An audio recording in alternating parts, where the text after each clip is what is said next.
Marjorie had always believed that land was more than just soil and grass. To her, it was the heartbeat of her family. Her grandparents had worked all their lives to buy that land, back in a time when it was almost impossible for a black family to own such property. They had sacrificed every extra coin they earned, saving for years, and when they finally purchased those acres, it was more than just a piece of earth. It was a symbol of victory, dignity, and freedom. That land became the anchor of her family's story, the place where dreams were built and protected. As a little girl, Marjorie would often run through the fields barefoot, her laughter echoing across the wide open space.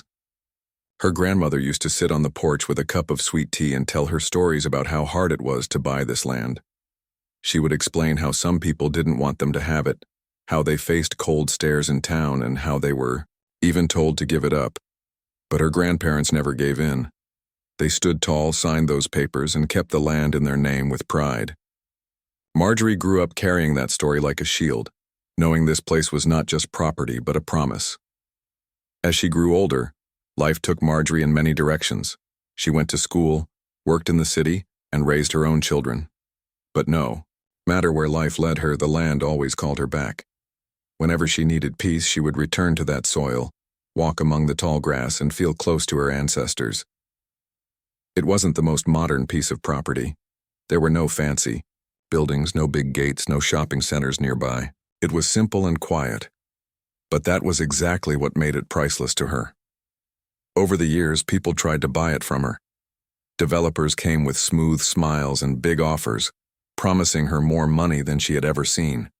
They told her she could move somewhere better, somewhere new, somewhere more modern. But Marjorie always shook her head. She didn't care about the money. She cared about what that land stood for. To her, selling it would mean selling a piece of her grandparents' souls. She couldn't imagine signing it away for a check, no matter how many zeros were written on it. Her children sometimes asked her why she didn't just sell it. They knew life wasn't always easy for her. Bills piled up, and sometimes she struggled to keep everything going. But she always told them the same thing. This land is our history. Once it's gone forever. They learned to respect her decision, even if they didn't always understand the depth of it. It was around this time that the community around Marjorie's land started to change. The town was growing fast, with new neighborhoods, shopping centers, and schools popping up everywhere. The once quiet fields were now surrounded by freshly paved roads and rows of brand new houses. A homeowners association, known simply as the HOA, had taken control of much of the land around hers. They built big, fancy houses that sold quickly. The place was buzzing with new families, new cars, and the sound of hammers and drills. Marjorie watched from her porch as the world around her transformed. Yet her land remained untouched, a small island of history in the middle of modern expansion. The HOA had noticed her land too. To them, it was a golden opportunity. If they could get her property, they could build dozens of houses, maybe even more. They saw money, not memories. Over the years, they sent representatives to her door, trying every trick in the book to get her to sell. Sometimes they offered high prices. Sometimes they tried to scare her, telling her taxes would be too much or that her land would lose value if she didn't act soon. But Marjorie didn't flinch. She smiled politely, closed the door, and carried on with her life. She had dealt with tougher things before. There were times she felt lonely, holding out when everyone around her seemed to give in. One by one, the old families sold their land and moved away. The wide fields she remembered from her childhood shrank into small corners, replaced by concrete and fences. Yet she held on, stubborn in her quiet strength. People in town sometimes whispered about her, calling her the woman who refused to let go, the one standing in the way of progress. But Marjorie didn't see it that way. She believed she was protecting something bigger than herself. One summer evening, as the sun was setting, she stood on her porch looking out across the land. The golden light spread across the fields, and for a moment she imagined her grandparents standing beside her, smiling with pride. She whispered softly to herself, "This is still ours. As long as I breathe, it will stay ours." She didn't know what was coming, But deep in her heart, she felt that holding on to this land was part of her purpose. She had no idea that soon, her decision would lead to one of the biggest battles of her life. A battle that would not only protect her family's legacy but also turn the tables on those who thought they could outsmart her. At that point, everything still seemed quiet. The HOA was busy with their new projects, and Marjorie went about her daily routine. She planted flowers along her porch, baked pies for her grandchildren, and took walks across the fields, just as she always had. Life was peaceful, but just under the surface, change was brewing. She didn't yet know that the very people who had tried for years to buy her land would soon make a reckless move that would shock her and the entire community. Marjorie had lived long enough to understand patience. She knew life often tested you in ways you didn't expect. What she didn't know was that patience would soon become her greatest weapon. The summer heat seemed heavier that year, and while Marjorie went about her life in her usual calm way, something was shifting in the background. The HOA had grown impatient. For years they had sent representatives, mailed letters, and even tried friendly conversations at her gate, but nothing worked. Marjorie was polite but firm. She would not sell. What the HOA didn't realize was that to her, no amount of money could compare to the value of her family's history. But to them, she was just one woman standing in the way of a huge project, and they were tired of waiting. Behind closed doors, the leaders of the HOA sat around polished tables discussing her land like it was already theirs. They looked at maps, marked out plots, and imagined rows of houses, playgrounds, and neat sidewalks. One of them leaned back in his chair and said, "She's stubborn, but she's just one person. We have resources, we have lawyers, and we have investors who want this. One way or another, this land will be ours." The others nodded in agreement. It was as if they believed her refusal didn't matter at all. Weeks later, Marjorie began noticing unusual activity near her property. Trucks rolled down the newly paved road, carrying materials she had never seen before. At first, she assumed it was just another expansion of the neighborhoods nearby. But soon, she realized the trucks weren't stopping at the edge of her land. They were crossing over. Confused, she walked to the fence line one morning and saw surveyors planting small flags into the ground, right on her property. Marjorie's heart tightened. She approached one of the workers and asked what they were doing. He adjusted his hard hat and replied, "We're just marking out the lots for the new homes, ma'am." She froze. New homes? On her land? She quickly told them that the property was hers, that they must have made a mistake. But the worker just shrugged. "We were told this was part of the project. Talk to the HOA if you've got concerns." Then he turned back to his work as if her words carried no weight. Marjorie walked back to her porch, her mind racing. That night, she pulled out her old folder of documents, the deeds, the tax papers, everything that proved the land was legally hers. She looked at the papers and felt both anger and fear.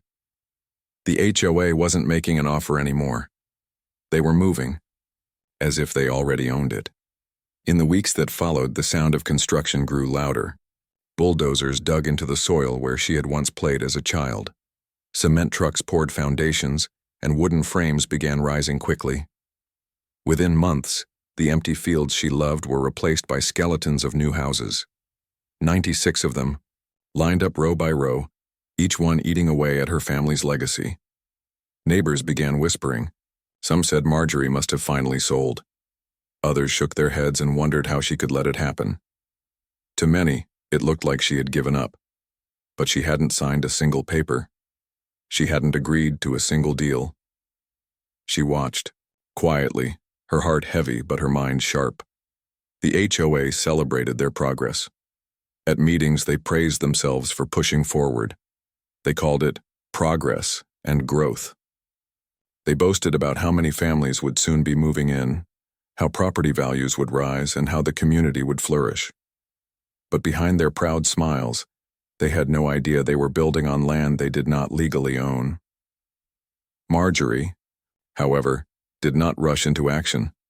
She had learned from her grandparents that some battles were not won by shouting, but by waiting. She didn't storm into their offices demanding answers. She didn't argue with the workers who hammered and nailed day after day. Instead, she stayed quiet, keeping her papers close and her thoughts even closer. To the outside world, it looked as if she had lost control, but in reality, she was watching, waiting, and preparing. One evening, her friend Sarah stopped by. Sarah had lived in the area for years and had seen how the HOA operated. She sat at Marjorie's kitchen table, sipping tea, and asked gently, "Are you really going to let them do this? They're building right on your land." Marjorie smiled faintly and replied, "Let them build. Every nail they drive, every wall they raise, it's all on my land. They think they've won, but they haven't read the story from the beginning. They don't know what they're walking into." Sarah tilted her head, puzzled. "What do you mean?" Marjorie tapped the folder of papers sitting on the counter. "This land has my grandparents' name, my parents' name, and now mine. It has never left this family. They can build all they want, but when the time comes, the law will speak louder than their hammers." Her calm confidence was unshakable, but deep inside, she carried a storm of emotions. Each day she watched more of the homes take shape, and each day she felt the weight of her grandparents' legacy pressing on her shoulders. She remembered her grandmother's words. "Hold on to it, child. Don't let anyone take it from you." That memory fueled her strength, even when it seemed like she was fighting alone. The HOA, blinded by their own ambition, didn't stop to consider the risk. They assumed that if they built fast enough, Marjorie would have no choice but to accept it. In their minds, once the houses were filled with families, it would be impossible for her to fight back. They believed their size and power gave them an advantage. They didn't realize that sometimes one determined person with truth on their side could turn the tables completely. As the weeks stretched into months, the houses were nearly finished. Fresh paint covered the walls, driveways were laid, and for sale signs appeared on the lawns. Potential buyers toured the properties, admiring the modern kitchens and spacious yards. The HOA smiled, certain they had succeeded. To them, Marjorie had simply been a bump in the road, a small obstacle they had overcome. But Marjorie wasn't finished. She wasn't even close. She continued her daily walks across the edge of her land, watching carefully. She noted every house number, every new street name, every detail that would later become part of her case. She didn't confront anyone, but she wasn't blind to what was happening. Quietly, she began reaching out to the right people, an attorney recommended by a cousin, a surveyor who could confirm property lines, and a clerk who helped her gather certified copies of her family's ownership records. Piece by piece, she was building her own plan, one that the HOA couldn't see coming. Her patience made people underestimate her, and that was exactly how she wanted it. The HOA thought she was powerless. The community thought she had given in. Even some of her own relatives doubted her choice to remain calm. But Marjorie knew something everyone else had forgotten. Land doesn't lie. The deeds were clear, the boundaries undeniable. No matter how many homes they built, they couldn't erase the truth written in ink decades ago. By the time the last house was finished, Marjorie was ready. The HOA had no idea that with every brick they laid, they were stepping deeper into the trap she had set with quiet patience. They had walked boldly into her land thinking they owned it, but in reality they were only building the stage for their own downfall, and Marjorie, standing firm with her folder of documents and her unshakable will, knew the real story was only just beginning. The new houses stood tall now, lined up neatly with their fresh paint and polished driveways.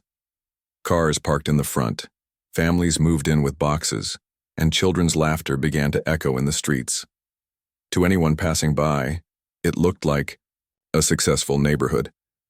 But to Marjorie, it was a daily reminder that strangers were living on land that still carried her family's name. Every time she looked at those homes, her heart ached, but she refused to let bitterness take over. Instead, she focused on her plan. For weeks she had been quietly meeting with her lawyer, a determined man named Robert. He was younger than her, but sharp and thorough, the kind of person who didn't just look at the surface of things. When she first walked into his office with her folder of documents, he listened carefully as she explained everything. He turned the papers over, examined the old signatures, and nodded slowly. "Mrs. Williams," he said gently, "this land has been in your family for generations. From what I see here, you never sold it, and no transfer was ever made. Legally, this is still yours. They built those houses on land they don't own." Marjorie's hands trembled slightly, not from fear, but from the weight of his words. She had suspected it all along, but hearing it confirmed gave her strength. "So what happens now?" she asked quietly. Robert leaned back in his chair. "What happens is up to you. You could let it go, but that would mean giving up your rights. Or," he paused, his eyes steady on hers, "you could fight. If you fight, I believe the law will be on your side. They rushed ahead without proper ownership. That is a mistake they cannot cover up." Marjorie didn't need to think long. She looked him in the eye and said, "I'm ready to fight." From that moment, her quiet patience turned into quiet preparation. She spent long evenings going over documents, gathering every record she could find. Old tax receipts, utility bills, surveys of the land, all of it went into the growing stack of evidence. She even found an old photograph of her grandparents standing proudly on the property, the day they signed the deed. Every piece mattered, not just legally, but emotionally. To her, these weren't just papers. They were proof that her family's sweat and struggle had built something worth protecting. While she was building her case, the HOA remained completely unaware. They held neighborhood events, showing off their accomplishments. They welcomed new families and cut ribbons as if nothing was wrong. Some of the new homeowners even smiled at Marjorie when they passed her, not realizing they were living on land she still owned. It almost felt surreal, watching people mow lawns and plant flowers on soil that legally wasn't theirs. At night, Marjorie would sit on her porch, the folder by her side, and think about how far things had gone. Sometimes her grandchildren would join her, asking innocent questions. "Grandma, why do they think they own your land?" She would smile softly and reply, "Because sometimes people think power gives them the right to take what isn't theirs. But the truth has its own strength, and it always finds its way out." Her words calmed the children, but they also reminded her of her own strength. Robert worked diligently, filing the proper paperwork and gathering professional opinions. He hired a surveyor who confirmed the boundary lines with absolute clarity. The surveyor's report left no doubt. The HOA had built well within Marjorie's property lines. It wasn't a small mistake. It was nearly 100 homes sitting directly on her land. When Robert showed her the final report, she felt a mix of sadness and satisfaction. "They really thought they could erase me," she whispered, her voice low but steady. "But they forgot one thing: this land remembers." As the case developed, Robert explained the possible outcomes. "They'll try to fight back. They might argue, they might threaten, and they might even try to discredit you, but don't worry, the law is on your side. They didn't do their homework, and now they've trapped themselves." Marjorie nodded, but she also knew this wouldn't be easy. She had lived long enough to understand that truth doesn't always come without resistance. There would be courtrooms, arguments, and maybe even anger from people who had bought those homes without knowing the truth. But she was ready. This wasn't just about her. It was about her grandparents, her parents, and the generations who would come after her. If she gave up, she would be letting their struggles fade away. One afternoon, Sarah stopped by again. She had been following the situation closely and admired Marjorie's calm strength. Sitting at the kitchen table, she said, "I don't know how you do it. Most people would have screamed, shouted, and made a scene months ago. But you've been so patient." Marjorie smiled gently. "Patience doesn't mean weakness, Sarah. Sometimes patience is the strongest trap you can set. They thought I was silent because I had nothing to say. But I was silent because I was listening, watching, and waiting for the right time." Her words carried a weight that Sarah would never forget. Meanwhile, the HOA finally began to sense something was wrong. A letter had arrived at their office, official and serious, notifying them of the legal claim on the land. At first, they dismissed it, thinking it was just a bluff. But as more documents followed, their confidence began to crack. They called emergency meetings, flipping through maps and deeds, trying to find a loophole. But there wasn't one. No matter how they looked at it, the truth was clear. They had built 96 homes on land that wasn't theirs. For the first time, panic spread among them. Their once bold voices now carried a nervous edge. "How did this happen?" one leader demanded. "Didn't anyone check the records properly?" Another slammed his fist on the table. "We can't afford to lose this. Do you realize what this means?" But it was too late. The trap had been set long before, and they had walked into it step by step. Marjorie didn't gloat, and she didn't celebrate too soon. She simply prepared for what came next. The community around her still didn't know the full story, but soon, the truth would come out in the open. She knew there would be shock, confusion, and maybe even anger. But she also knew the law was steady, and she trusted it. On a cool autumn evening, as the wind carried the scent of leaves across her porch, Marjorie sat quietly with her folder. She looked out at the glowing windows of the houses across her land and whispered softly, "Grandma, Grandpa, I haven't let you down. The land you fought for is still ours." They thought they had taken it, but they were only borrowing time. She closed her eyes, breathing in the calm night air, and felt a deep peace settle over her. She was no longer just a woman holding on to a piece of property. She was the keeper of a promise, the protector of a legacy, and the silent force about to turn the whole story upside down. The day finally came when silence turned into action. For months, Marjorie had watched quietly, keeping her papers close and her heart steady. Now the time had arrived to step into the open. Robert, her lawyer, had filed the lawsuit. Every detail had been carefully prepared, every document double-checked. The claim was simple but powerful. The land legally belonged to Marjorie, and the 96 homes were built without her permission. News of the lawsuit spread quickly. At first, the community was shocked.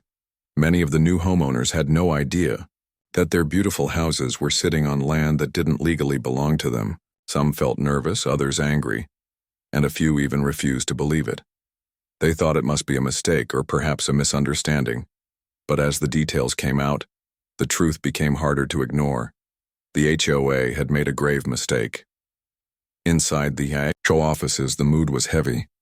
The leaders who once celebrated their progress now looked at each other with pale faces. Their phones rang constantly. Investors demanded answers, and homeowners asked how this could happen. No one had an easy reply.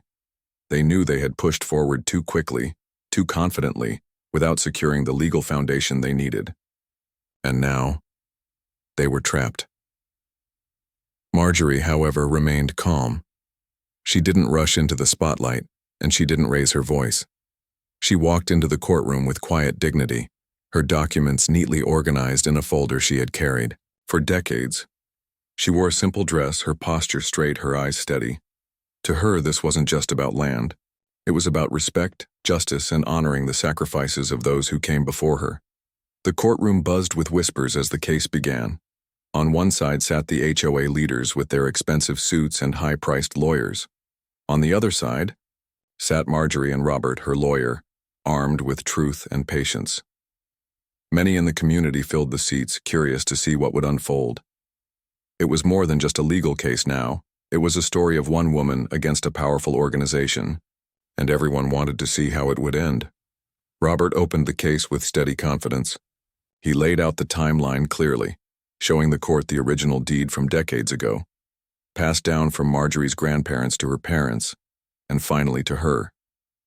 He presented tax receipts, proving she had continued to pay taxes on the land every year without fail. He showed surveys that confirmed the boundaries. Piece by piece, he built the picture of undeniable ownership. When it was the HOA's turn, their lawyers tried to argue that Marjorie had abandoned the land. They claimed she hadn't developed it, that she had ignored the progress of the community. They spoke of how much money had been invested, how many families now lived in the homes, and how unfair it would be to undo all of it. But their words carried a hollow weight. The judge listened patiently, then asked the critical question, "Do you have any legal proof that this land was ever transferred to the HOA?" The courtroom grew silent. The HOA lawyers shuffled their papers, but there was nothing to show. They had no deed, no signed agreement, no sale record. All they had were assumptions and arrogance. Finally, one lawyer admitted, "No, Your Honor, we do not." That moment shifted everything. The spectators leaned forward, whispering among themselves. The judge's eyes narrowed, clearly unimpressed. Marjorie sat still, her hands folded in her lap, but inside, her heart swelled with quiet strength. She had waited for this moment, and it had arrived exactly as she knew it would. Over the following days, the courtroom saw witness after witness. Neighbors testified that they had seen Marjorie on the land for years, planting flowers, walking the fields, and paying her taxes faithfully. The surveyor who had measured the property took the stand, pointing out the clear lines on the map. His testimony left no doubt. The homes were built entirely within Marjorie's boundaries. The HOA lawyers grew more desperate. They tried to paint Marjorie as unreasonable, someone standing in the way of progress. But Robert calmly reminded the court that progress built on stolen ground is not progress at all. His words echoed through the room, leaving many people nodding in agreement. Marjorie didn't speak much during the trial, but when the time came for her to take the stand, her voice carried the weight of generations. She spoke simply, in plain words that everyone could understand. She told the story of her grandparents, how hard they had worked to buy the land, how proud they were to pass it down, and how she had promised to protect it. Her voice trembled slightly with emotion, but her message was clear. This land isn't just dirt and grass. It's our family's history. It's proof that we fought and we held on even when the world tried to take it from us. I cannot and will not let that be erased. Her words silenced the courtroom. Even some of the homeowners who had once been upset now looked at her with new respect. They began to see that she wasn't the villain standing in the way of their homes. She was the guardian of something precious, something they had unknowingly stepped into. The trial stretched on, but every day it became clearer that the HOA had no ground to stand on. Their arrogance had blinded them, and now the truth was laid bare for all to see. Reporters started covering the story, calling it David versus Goliath in the suburbs. Articles appeared in newspapers, highlighting Marjorie's quiet courage. People who had never met her began to cheer for her from afar, inspired by her strength. Finally, after weeks of arguments and evidence, the judge prepared to deliver the verdict. The courtroom was packed, tension hanging in the air like a storm waiting to break.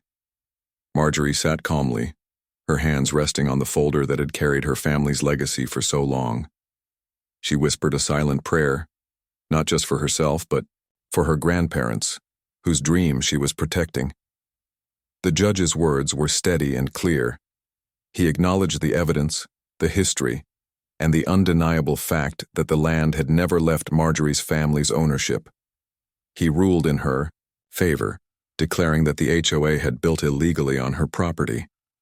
The courtroom erupted in gasps and murmurs. The HOA leaders hung their heads, their faces pale with defeat. Marjorie closed her eyes for a moment, letting the weight of the decision wash over her. She didn't smile widely or raise her fists in victory.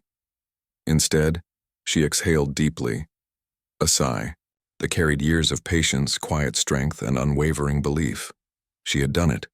She had honored her grandparents' legacy. She had stood firm, and justice had finally spoken.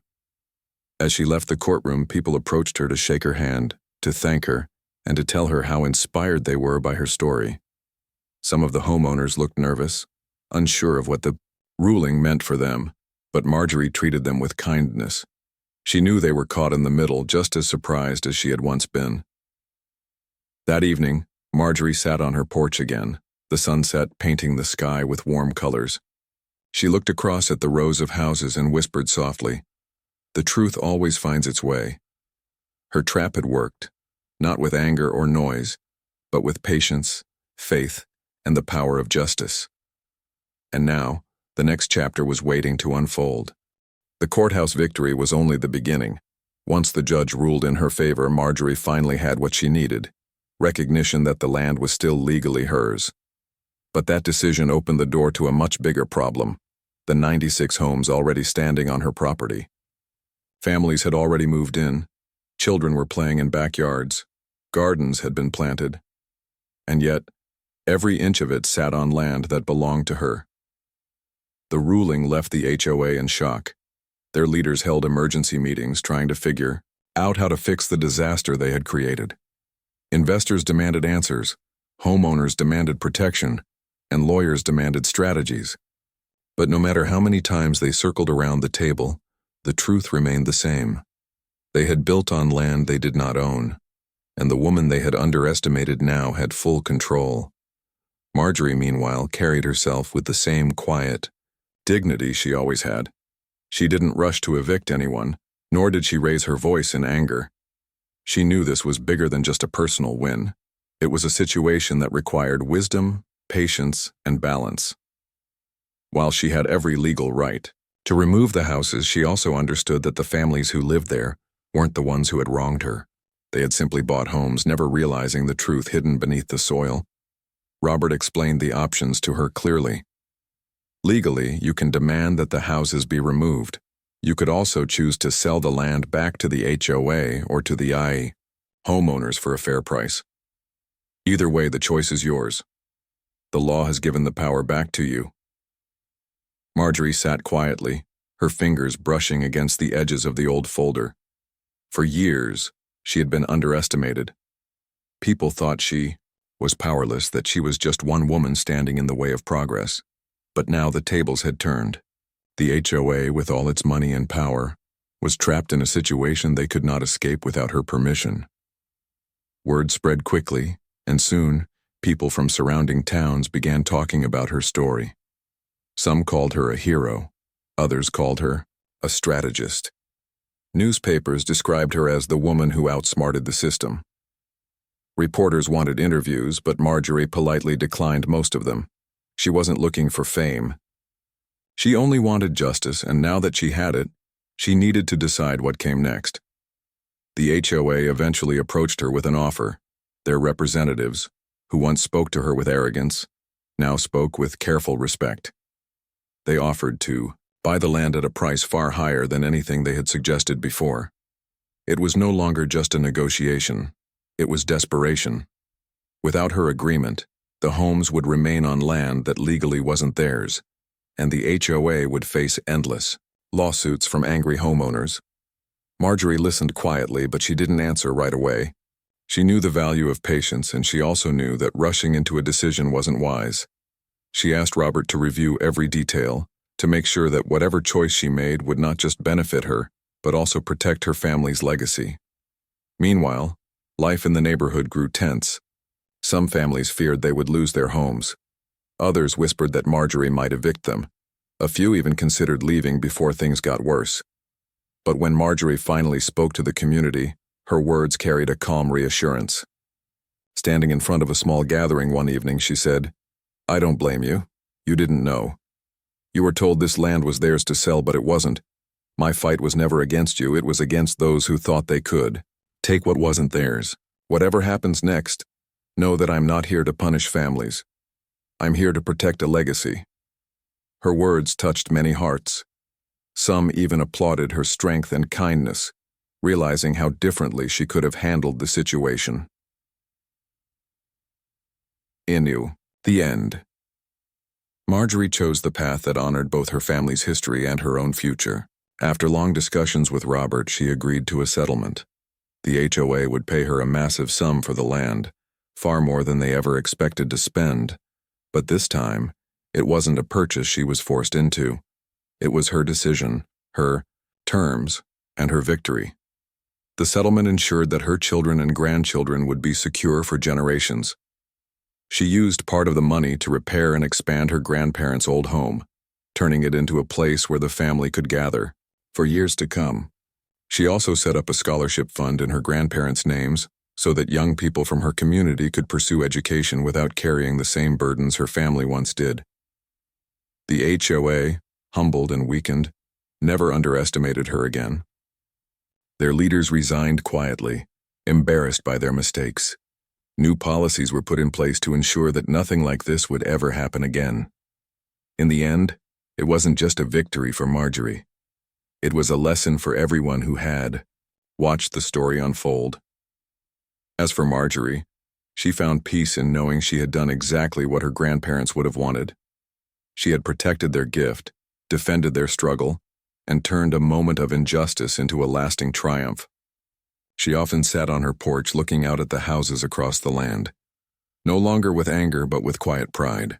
They stood as a reminder, not of what was taken, but of what was defended.